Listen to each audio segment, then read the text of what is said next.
फिर इस लेक्चर में मैं रिजोल्यूशन ऑफ वेक्टर्स के बारे में डिस्कस करूंगा, कुछ क्वेश्चन लेकर के, और डॉट प्रोडक्ट एवं क्रॉस प्रोडक्ट के बारे में डिस्कस करेंगे।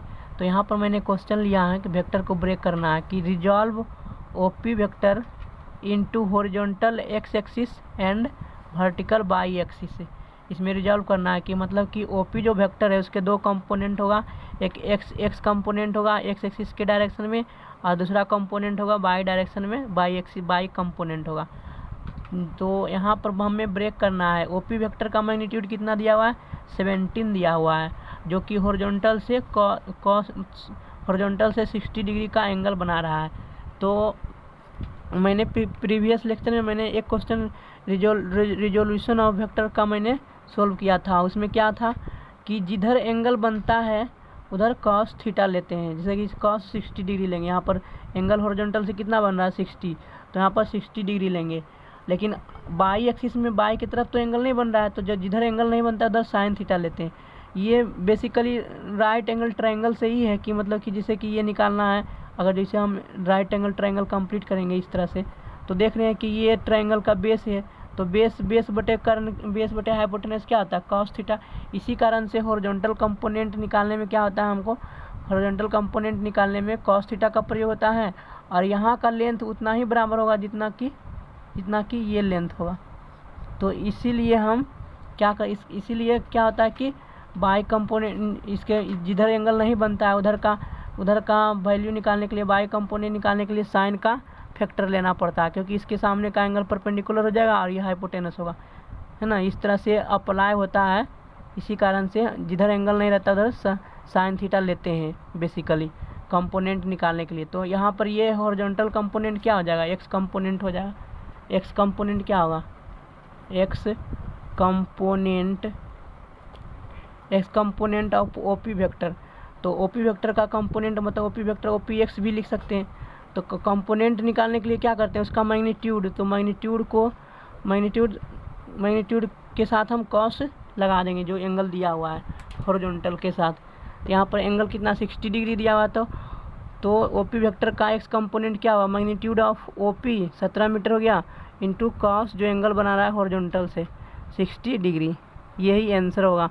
तो ओपी का मैग्नीट्यूड कितना है 17 और कॉस 60 डिग्री का मान क्या होता है 1/2, तो यहाँ पर 17/2 मीटर आंसर होगा, किसका, एक्स कंपोनेंट होगा। ठीक, एक्स कंपोनेंट। इसी तरह से बाई कंपोनेंट, ये जो वेक्टर है ओपी वेक्टर है वो अब ख़त्म हो चुका है और दो कंपोनेंट में टूट गया है। एक यहाँ पर ओ एक्स डायरेक्शन में हॉरिजॉन्टल कंपोनेंट हो गया, एक्स कंपोनेंट हो गया, और एक वर्टिकल डायरेक्शन में ओ वाई कंपोनेंट, इसे नाम भी दे सकते हैं ओ एन कंपोनेंट, है ना, ओ एन वेक्टर।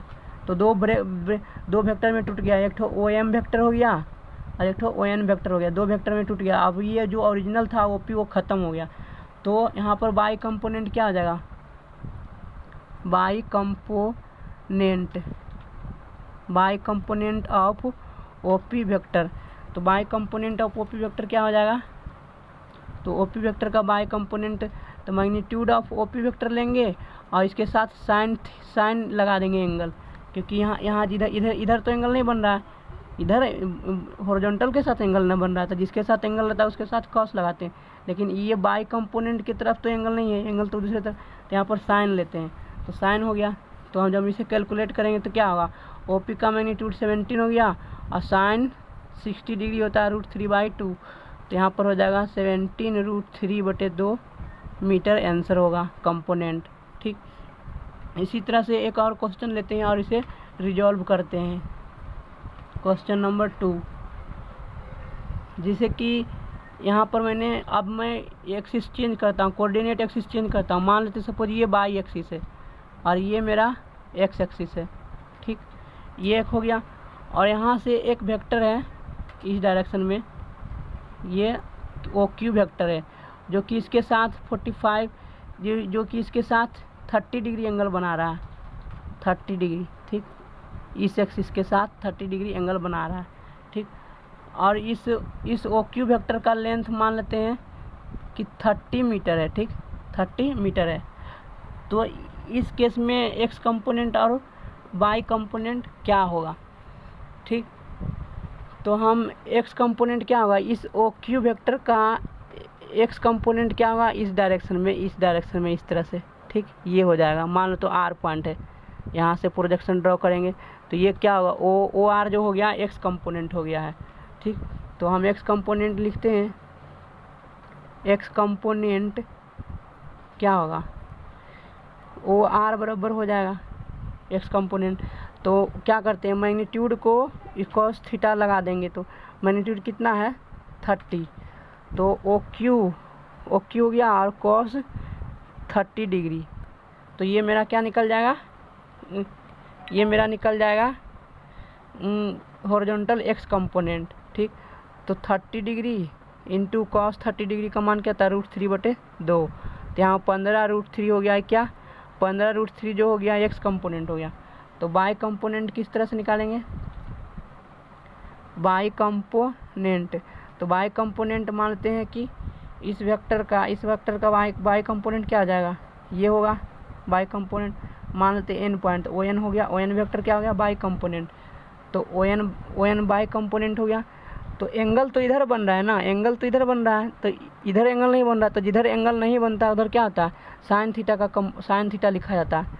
तो ओ एन वेक्टर निकालने के लिए ओरिजिनल वेक्टर क्या है, ओ क्यू है, तो ओ क्यू लिखेंगे, ओ क्यू का मैग्नीट्यूड इंटू साइन जो एंगल बना रहा है, एंगल क्या है 30 डिग्री, ठीक। ये हो जाएगा क्या, बाई कंपोनेंट।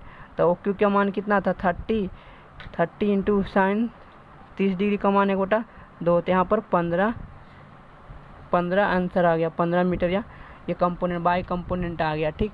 इस तरह से हम वेक्टर को रिजॉल्व करते हैं।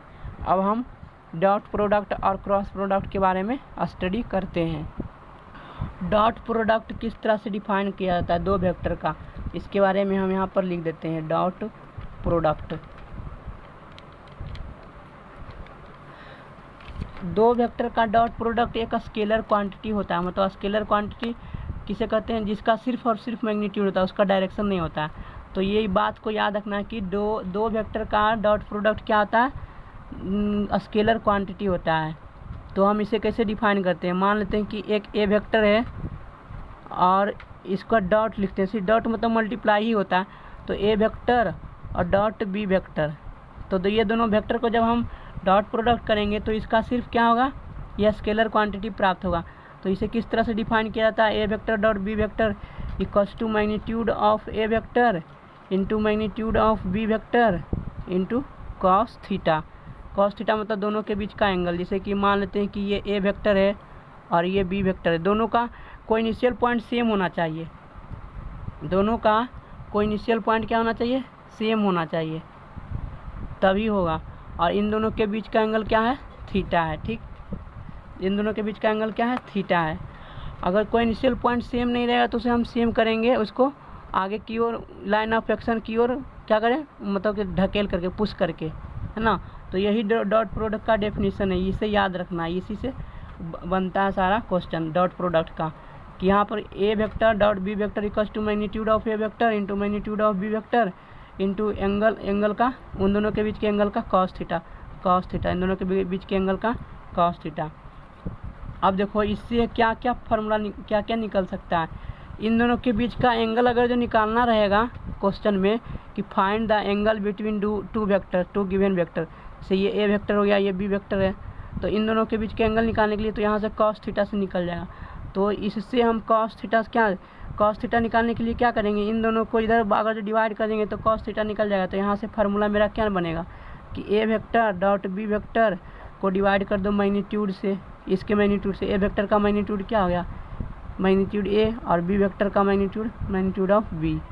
इस तरह से भी देख सकते हैं।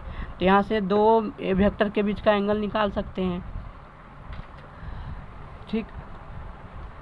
अब हम देख रहे हैं कि इससे कि अगर जो इन दोनों के बीच का एंगल 90 डिग्री हो जाएगा तो ये 90 डिग्री यहाँ पर रखेंगे तो ना cos 90 क्या होता है, 0 होता है। तो ये 0 हो जाएगा, तो इसके साथ मल्टीप्लाई करेंगे तो वो भी तो 0 हो जाएगा। तो ए वेक्टर और डॉट बी वेक्टर का प्रोडक्ट क्या हो जाएगा, 0 हो जाएगा। तो इससे एक कंक्लूजन निकलता है कि जब भी दो वेक्टर का डॉट प्रोडक्ट जीरो होता है तो मतलब कि उनके बीच का कोण क्या है, 90 डिग्री है। या तो ऐसे भी कह सकते हैं कि जब दो वेक्टर के बीच का एंगल 90 डिग्री है तो जब तो क्या होता है, उसका डॉट प्रोडक्ट जीरो होगा। जैसे कि यहाँ से एक वेक्टर क्या हो गया, यहाँ से ओ से बी हो गया, ओ बी वेक्टर एक हो गया, और दूसरा क्या है, ओ सी वेक्टर। तो इन दोनों के बीच का एंगल क्या है, 90 डिग्री है, तो इसका डॉट प्रोडक्ट क्या हो जाएगा, जीरो हो जाएगा। क्यों, क्योंकि कोस 90 डिग्री बराबर क्या हो जाएगा, जीरो हो जाएगा। तो हम यहाँ से निकाल सकते हैं। तो तीसरा पॉइंट हम लिख सकते हैं यहाँ पर एज ए फार्मूला के रूप में कि if dot product of to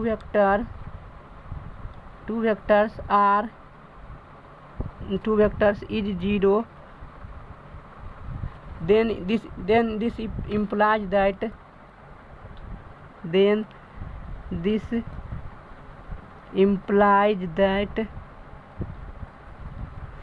both given vector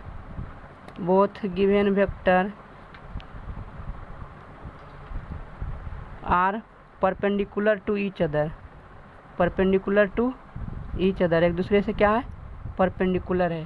ठीक, और जब इस ऐसे भी दूसरा पॉइंट क्या आ जाएगा कि अगर जो दो वेक्टर के बीच का एंगल 90 डिग्री है तो उनके डॉट प्रोडक्ट क्या होंगे, जीरो होंगे। If angle between two vectors are, if the angle between two vectors is 90 degree, then their dot product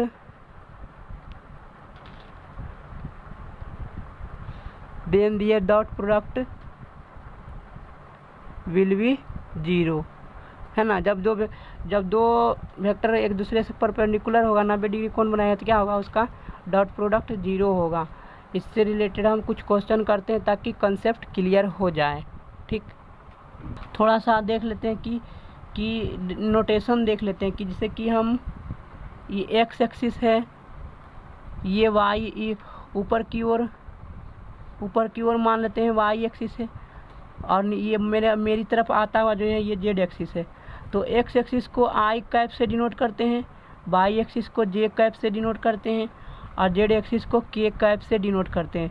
देख रहे हैं कि एक दूसरे से सब क्या 90 डिग्री कोण बन रहा है। ठीक, तो 90 डिग्री कोण बन रहा है, तो 90 डिग्री जब कोण बन रहा है तो इसका भी फार्मूला है, बहुत इंपॉर्टेंट फार्मूला है कि जब आई कैप को ये आई कैप का डायरेक्शन है, एक्स एक्सिस का डायरेक्शन है, और उसी डायरेक्शन में, तो जब उसी डायरेक्शन में रहेगा तो दोनों के बीच का एंगल क्या बनेगा, जीरो डिग्री बनेगा। क्योंकि एक वेक्टर है इस डायरेक्शन में और उसी डायरेक्शन में दूसरा भी वेक्टर है, तो दोनों के बीच का एंगल कुछ नहीं बनेगा, 0 डिग्री बनेगा। तो cos 0 का मान क्या होता है, 1 हो जाता है। तो इसी कारण से कि एक वेक्टर आई कैप है और दूसरा एक वेक्टर आई कैप है, तो दोनों का डॉट प्रोडक्ट क्या हो जाएगा, 1 हो जाएगा। तो आई कैप और डॉट आई कैप क्या होता है, 1 होता है। इसी प्रकार से याद रखना, बहुत इंपॉर्टेंट ये फार्मूला है, जे कैप डॉट जे कैप बराबर 1। इसी प्रकार से K cap dot K cap बराबर 1 हो जाता है। ठीक, ये 3 हो गया। अब 90 डिग्री वाला देखते हैं, जैसे कि आई कैप और डॉट आई कैप ये हो गया और जे कैप ये हो गया, तो दोनों के बीच का एंगल 90 डिग्री है, तो 90 डिग्री होता है तो डॉट प्रोडक्ट क्या होता है, 0 होता है। तो आई कैप एक वेक्टर हो गया और दूसरा वेक्टर क्या, जे कैप। तो आई कैप का डॉट प्रोडक्ट जे कैप के साथ करेंगे तो क्या हो जाएगा, 0 हो जाएगा, है ना। I cap dot J cap equals to क्या हो जाएगा, 0। इसी तरह से J cap dot K cap equals to 0। इसी तरह से K cap dot I cap equals to 0। ये याद रखेंगे, बहुत इंपॉर्टेंट है, इससे भी फार्मूला बनता है। तो हम एक क्वेश्चन लेते हैं और उसे सोल्व करते हैं। यहाँ पर मैंने एक वेक्टर डॉट प्रोडक्ट के वेक्टर का क्वेश्चन लिया हूँ कि यहाँ पर कह रहा है कि मैग्नीट्यूड ऑफ ए वेक्टर 6 है और मैग्नीट्यूड ऑफ बी वेक्टर 5 है, तो और एंगल है between both vectors A and B equals to 30 degree है ना। एक वेक्टर ये है ए वेक्टर और ये दूसरा वेक्टर बी वेक्टर है, दोनों के बीच का एंगल क्या है, 30 डिग्री। तो डॉट प्रोडक्ट निकालना है। तो मैंने फार्मूला बताया था कि A vector dot B vector equals to क्या होता है, मैग्नीट्यूड ऑफ ए वेक्टर। तो सिंपली ए भी लिख सकते हैं, इंटू बी, दोनों का मल्टीप्लिकेशन है, इंटू दोनों के बीच का एंगल क्या होता है कॉस थीटा। ये फार्मूला है डॉट प्रोडक्ट का, तो हम रख देते हैं दोनों का वैल्यू, तीनों का वैल्यू, तो डॉट प्रोडक्ट निकल जाएगा। तो ए का वैल्यू कितना है, मैग्नीट्यूड ऑफ ए वेक्टर कितना है 6, तो 6 इंटू बी वेक्टर का मैग्नीट्यूड कितना 5 और एंगल दोनों के बीच का एंगल 30 डिग्री है। तो यहाँ से हम पुट कर देते हैं, तो 6 × 5 = 30 हो जाएगा, और cos 30 डिग्री का मान क्या होता है √3/2। तो यहाँ से लिख सकते हैं 3 × 5 = 15 √3, 15√3 हो गया ये डॉट प्रोडक्ट आंसर। अब हम दूसरा क्वेश्चन लेते हैं इसी तरह से। दूसरा क्वेश्चन हम लेते हैं यहाँ पर कि मान लेते हैं कि इफ़ ए वेक्टर दिया हुआ है 2i cap plus 3j cap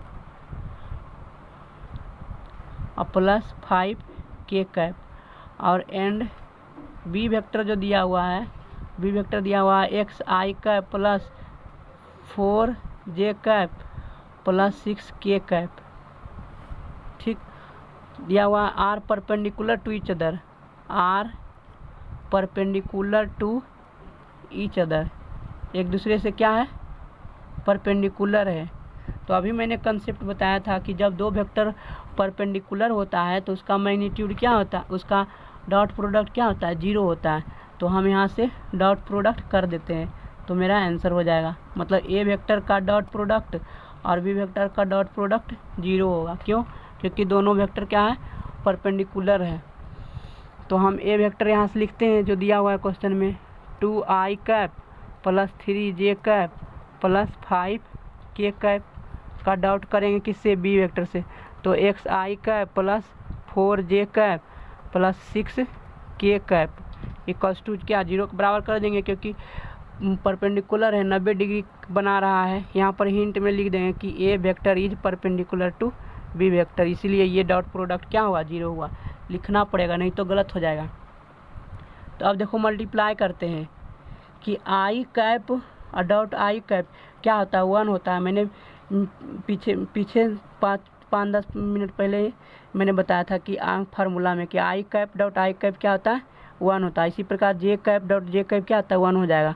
तो मल्टीप्लाई कर देते हैं, 2 × x क्या हो जाएगा 2x, और आई कैप डॉट आई कैप क्या हो जाएगा 1। तो हम 1 नहीं लिखेंगे, सिर्फ डायरेक्टली इसका मैग्नीट्यूड ही लिखेंगे। इसी तरह से 3j कैप और 4j कैप, तो क्या हो जाएगा यहाँ पर ही प्लस में ही होगा, 4 × 12 और इसका मल्टीप्लाई जे कैप डॉट जे कैप क्या हो जाएगा 1 हो जाएगा, ठीक। यहाँ हम 1 लिख रहे हैं, अभी थोड़ा शुरुआत है इसलिए मैंने बाद में मैं नहीं लिखूँगा, डायरेक्ट लिख दूँगा। इसी तरह से 5k कैप और 6k कैप, तो क्या आ जाएगा 6 × 5 = 30 और k cap dot k cap क्या 1 हो जाएगा इक्वल्स टू 0। तो यहाँ से क्या होगा ये 2x हो गया प्लस 12 प्लस 30 इक्वल्स टू 0। तो यहाँ से 2x इक्वल्स टू क्या आ जाएगा -42। तो यहाँ से वैल्यू x का आ जाएगा -21, ये x का वैल्यू आ गया, यही निकालना था। अगर जो यहाँ क्वेश्चन में लिखा था कि अगर जो दो वेक्टर परपेंडिकुलर है ईच अदर तो फाइंड वैल्यू ऑफ x, है ना, फाइंड x, ये था क्वेश्चन, ठीक। अब हम इसी तरह से और भी क्वेश्चन बन सकता है, लेकिन हम यहाँ पर हम कुछ क्रॉस प्रोडक्ट के बारे में डिस्कस करेंगे, ठीक। यहाँ पर कोई क्वेश्चन है डॉट प्रोडक्ट का, find angle between 2 vectors. 2 vector दिया हुआ है तो उन दोनों के बीच का एंगल निकालना है। तो हम फार्मूला मैंने बताया था कि एंगल निकालने के लिए cos थीटा बराबर कि A vector dot B vector बटे magnitude of A vector into magnitude of B vector, ठीक। तो हम सबसे पहले दोनों का डॉट प्रोडक्ट लिख देंगे और दोनों का मैग्नीट्यूड रख देंगे, ठीक। तो हम सबसे पहले डॉट प्रोडक्ट निकालते हैं, उसके बाद इस इक्वेशन में रख देंगे। तो ए वेक्टर डॉट बी वेक्टर क्या हो जाएगा 2i कैप, पहले से ए वेक्टर लिख लेते हैं, 2i cap plus 3j cap plus 4k cap, ये हो गया dot 5i cap plus 3j cap plus 6k cap, ठीक, ये हो गया। तो हम मल्टीप्लाई करते हैं 5 × 10, 2 × 5 क्या हो जाएगा 10 और i cap dot i cap 1 हो जाएगा, ठीक। तो हम 1 नहीं लिख रहे हैं, plus 3j cap plus in dot 3 J cap, तो 3 तिया 9 और जे कैप डॉट जे कैप 1 हो जाएगा, उसे भी नहीं लिख रहा हूँ। 4 के कैप डॉट 6 के कैप, तो 4 छक 24 और के कैप डॉट के कैप 1 हो जाएगा। तो इसका वैल्यू क्या आ गया, ए वेक्टर डॉट बी वेक्टर का वैल्यू क्या आ गया, 9 4 13 1 2 2 4 43 हो गया। ठीक, अब हम ए वेक्टर का मैग्नीट्यूड कैसे निकालते हैं कि इसका स्क्वायर कर देंगे ए वेक्टर का मैग्नीट्यूड निकालने के लिए। ए वेक्टर का मैग्नीट्यूड निकालने के लिए इसका स्क्वायर करेंगे, इसका स्क्वायर करेंगे, इसका स्क्वायर करेंगे और जो जोड़ के वर्गमूल निकाल देंगे, स्क्वायर रूट, तो निकल जाएगा। तो ए वेक्टर ये था, तो क्या करेंगे, रूट ले लेंगे 2 का स्क्वायर है ना प्लस 3 का स्क्वायर प्लस 4 का स्क्वायर, तो इसका वैल्यू कितना आएगा, 4 9 13 और 16, तो 16 कितना हो जाएगा, तो इसे लिख लेते हैं। ठीक, 4 9 13 13 और रूट 16, तो 9 29 हो जाएगा, रूट 29 हो गया। इसी तरह से हम बी वेक्टर का मैग्नीट्यूड निकाल लेंगे। तो बी वेक्टर का मैग्नीट्यूड क्या हो जाएगा, रूट 5 का स्क्वायर प्लस 3 का स्क्वायर प्लस 6 का स्क्वायर, तो 25 9 25 9 कितना होता है, 35 प्लस 36 कितना हो जाएगा, 6 10 3 3 6 1 70 हो जाएगा। ठीक, तो हम यहाँ से फार्मूला में रख दें क्वेश्चन नंबर 1 में cos theta equals to A vector dot B vector बटे magnitude of A vector into magnitude of B vector. तो क्या हो जाएगा, यहाँ पर जब पुट करेंगे तो यहाँ पर डॉट प्रोडक्ट आया है 43 के बराबर, तो 43 ऊपर में रख दिए और नीचे में क्या हो जाएगा, magnitude of A vector root 29 और रूट 70। ठीक, तो यहाँ से थीटा का वैल्यू क्या आ गया, एंगल cos इनवर्स 43 बटे रूट 29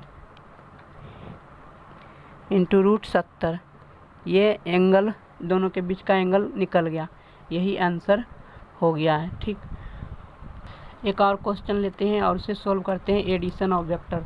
जैसे कि यहाँ पर क्वेश्चन में दिया हुआ है कि ए वेक्टर दिया हुआ है 2i cap plus 3j cap और बी वेक्टर दिया हुआ है 6i cap minus 5k cap, sorry हाँ 5k कैप। तो हमें क्या करना है, दोनों वेक्टर को जोड़ना है। तो कैसे जोड़ेंगे, तो हम इसे जोड़ते हैं, फाइंड करना है A vector plus B vector. तो सिंपली जोड़ देते हैं कि आई कैप का आई कैप के साथ जुटेगा, जे कैप का जे कैप के साथ जुटेगा और के कैप का के कैप के साथ जुटेगा। तो इस केस में तो जे के कैप नहीं है, तो मान लेते हैं कि 0 0 के कैप है, और इस केस में जे कैप नहीं है तो 0 जे कैप मान लेते हैं। ठीक, तो ए वेक्टर प्लस बी वेक्टर क्या हो जाएगा, डायरेक्ट आंसर हम लिख रहे हैं।